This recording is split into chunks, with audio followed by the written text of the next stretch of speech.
دعاء يوم السبت. بسم الله الرحمن الرحيم. اللهم صل على محمد وآل محمد.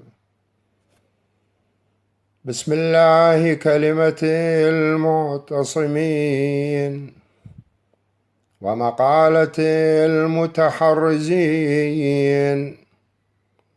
وأعوذ بالله تعالى من جور الجائرين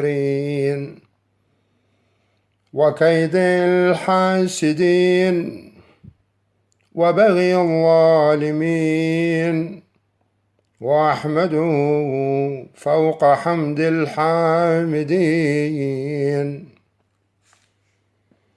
اللهم أنت الواحد بلا شريك، والملك بلا تمليك، لا تضاد في حكمك ولا تنازع في ملكك. أسألك أن تصلي على محمد عبدك ورسولك، وأن توزعني من شكر نعماك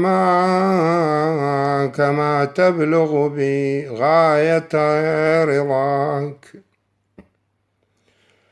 وأن تعينني على طاعتك ولزوم عبادتك واستحقاق مثوبتك بلطف عنايتك.